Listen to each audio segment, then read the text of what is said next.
An extreme element of new wave is what is called punk, a British phenomenon. Punk bands and their followers symbolize by their appearance the idle, frustrated, and hostile youth of the British working class. Punk bands took the vitality of American groups and added a blatantly political message. The punks didn't catch on in America, although bands like the Sex Pistols did make a mark. They were the most publicized because of Sid Vicious. Vicious was arrested in connection with the death of his girlfriend, and he died weeks after from a drug overdose. To many, punk symbolized violence, the dreadful possibility of riot which has always seemed to cling to rock and roll. Whether at a post-war concert by Bill Haley and the Comets, or the tragedy 2 weeks ago at a Who concert in Cincinnati. Even when the deaths and injuries were caused not by the music, but by the crush of fans trying to get into the concert hall. The punk movement has subsided, but the key remaining representative is the Clash. Clash are certainly very important. Clash came along in the wake of the Sex Pistols. They were one of the original punk bands. The whole punk thing is more an attitude than anything else. It's just a very straight-ahead, almost violent message. They're a tremendously vital, exciting live band.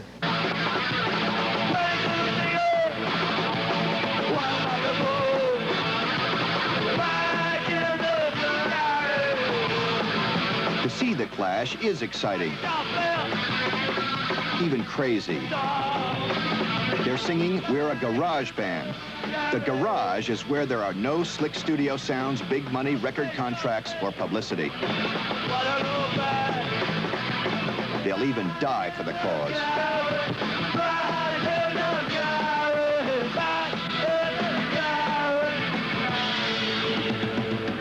Americans have forgotten what rock and roll's about, and so that's what we're doing here.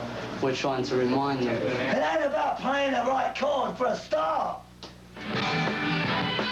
If punk ain't about playing the right chords, what is it? It's anger, energy, politics.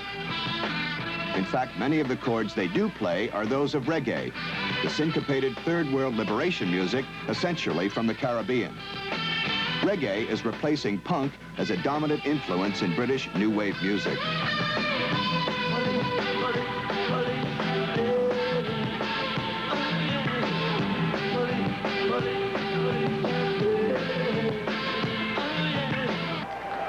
New wave means loud rock and roll dance band like the Ramones. It means the angry punk politics of the Clash, and it also means a sort of intellectual art rock typified by the Talking Heads.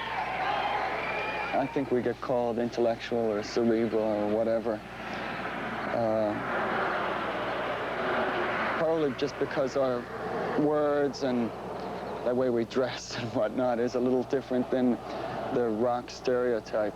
I mean, I would hate to be thought that we didn't think about things, you know, but I think that our music is really meant to be felt as much as anything.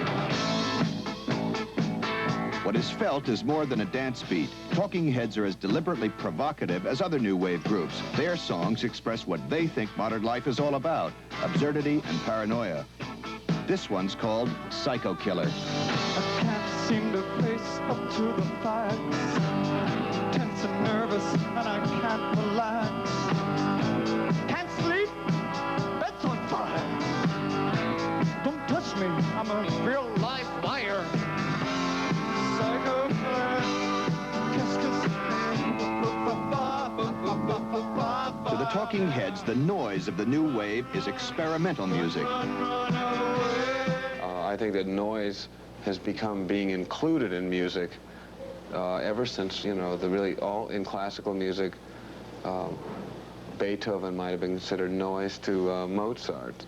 The fact that it's pop music is a great thing to stop it from becoming too much noise.